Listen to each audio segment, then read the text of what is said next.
Voilà, à vous tous qui vont nous suivre. Ouais, j'ai reçu d'abord la demande de beaucoup de personnes, la question de savoir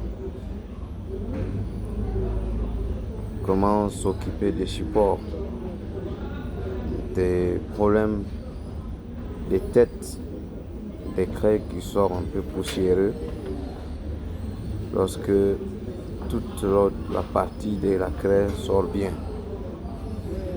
Ça, c'est des problèmes qui arrivent. Et nous l'avons déjà dit plusieurs fois parce que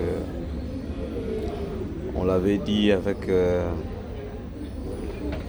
plus gros problème, c'est souvent des récepteurs, des Chinois.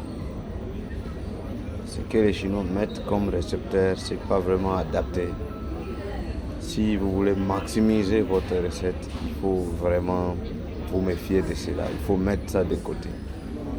Il faut mettre ça de côté parce que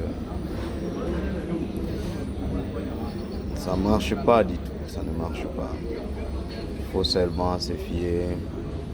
Il faut refabriquer. J'avais montré le modèle des bons récepteurs qui vous fait sortir 100%.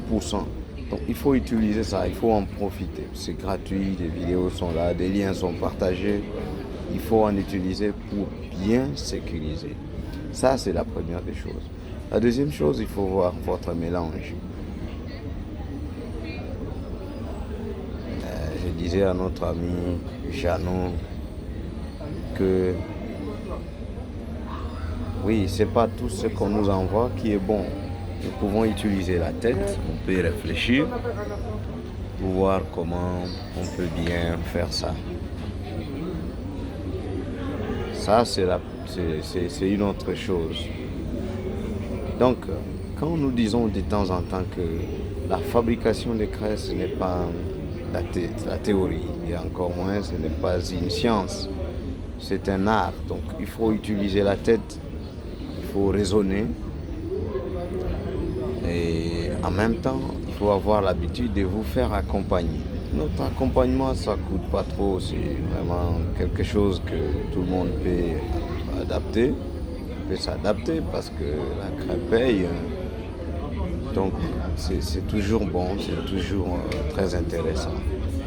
C'est vraiment, il faut y penser, quoi.